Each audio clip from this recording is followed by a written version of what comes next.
Hello friends, today I am going to share some plant care tips about these Dianthus plants. These are very beautiful plants which bloom abundantly during the winter seasons here in India, and they give adequate flowers well into the summer season if some basic plant care tips are followed.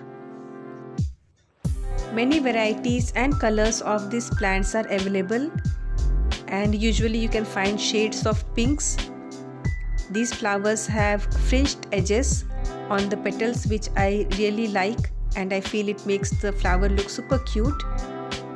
And the flowers can be single petaled or double petaled.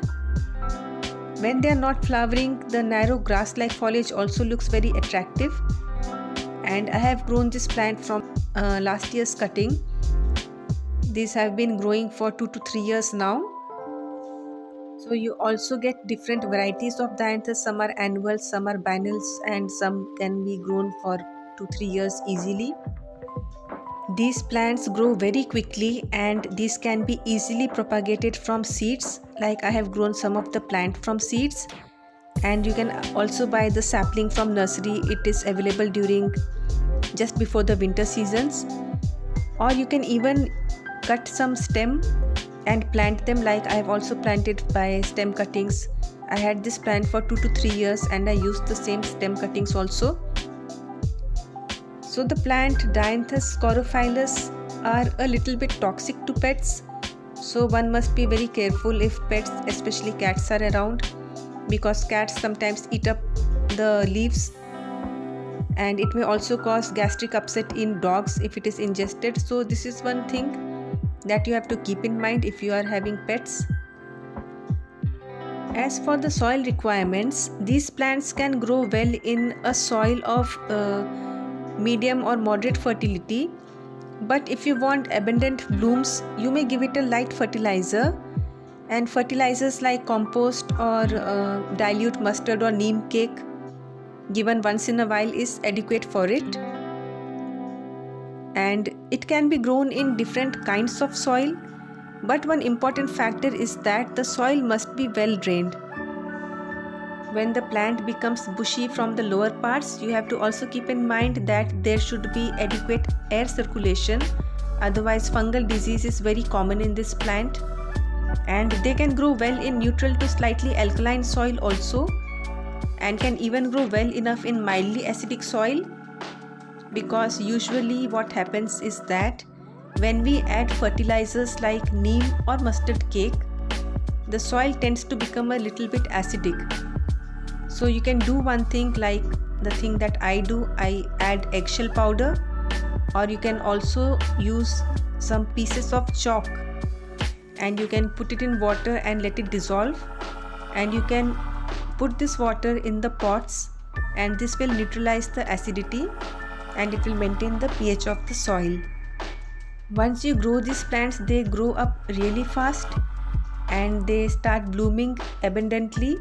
And if you want the blooming to continue, then the only one thing you have to do is make sure you remove off all the dead flowers and the wilted flowers. So deadheading is very important if you want your plants to bloom really well.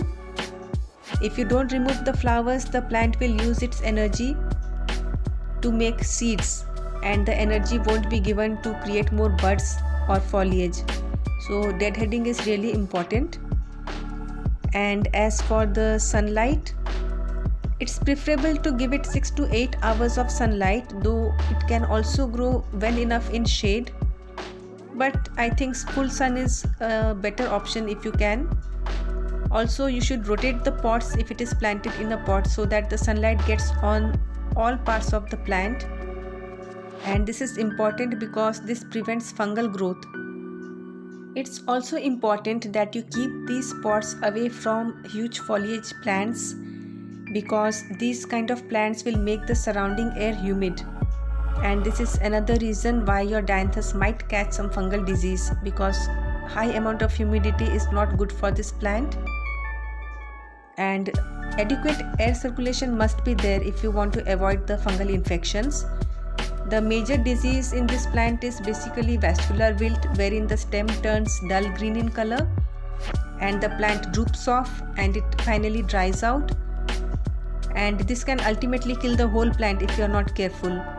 And the main problem is that neem oil etc. are also not going to work once the plant catches this disease. So vascular wilt is a very common disease, and the best way to prevent it is that when you are watering, make sure that the pot is dry before you water it. Some amount of moisture is needed in the soil, but it must not be soggy.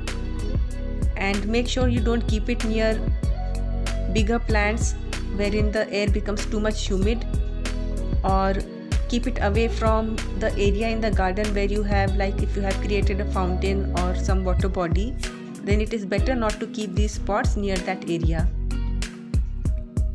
Other infections which happen in this plant are the spider mites and aphid infestation. These may attack the plant, but these can be easily controlled by spraying the plant with neem oil, and keep on spraying it until the pests are removed, until they die off, and your plant will be saved. So basically, Dianthus plants are easy to care for and give very colorful look to the garden, and they grow well into the summer season, just like your Potylica and your wishbone plants. I hope these plant care tips helps you grow these amazing plants easily throughout the summer also, and I hope you found these tips useful. I hope you enjoyed watching this video, and thanks for watching.